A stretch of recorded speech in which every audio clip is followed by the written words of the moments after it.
আসসালামু আলাইকুম। ২০২৫ সালের সপ্তম শ্রেণীর বিজ্ঞান বইটি এখনো যারা দেখোনি বা এখনো পাওনি তাদের জন্য এই ভিডিও ডেসক্রিপশনে পিডিএফ ফাইলটি লিংক দিয়ে দিয়েছি। তোমরা ডাউনলোড করে দেখে নিবে।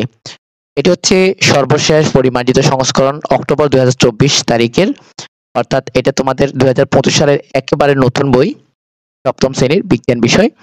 প্রথম অধ্যায় থেকে দেখো সূচিপত্র আছে। প্রথম অধ্যায়ের নাম নিম্ন শ্রেণীর জীব, দ্বিতীয়, তৃতীয়, চতুর্থ, পঞ্চম, ষষ্ঠ, সপ্তম, অষ্টম, নবম, দশম এভাবে করে ১৪তম অধ্যায় পর্যন্ত রয়েছে। এরপরে দেখো এখানে প্রথম অধ্যায়ের নাম আছে নিম্ন শ্রেণীর জীব, আলোচনা করেছে সুন্দরভাবে। এখানে দেখো ২০২৫ সাল লেখা আছে, এই যে ২০২৫, প্রত্যেকটি পৃষ্ঠার মধ্যে ২০২৫ লেখা আছে এই যে।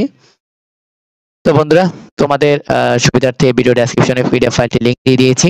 পরবর্তীতে আমরা আবার প্রতিটি অধ্যায় ভিত্তিক আলাদা আলাদা করে ভিডিও আপলোড করব। আজকে আমরা পিডিএফ ফাইলটি দেওয়ার জন্য ভিডিও তৈরি করা। তো আজকে আমরা এখানে শেষ করছি। ভালো থাকবে, সুস্থ থাকবে, আল্লাহ হাফেজ।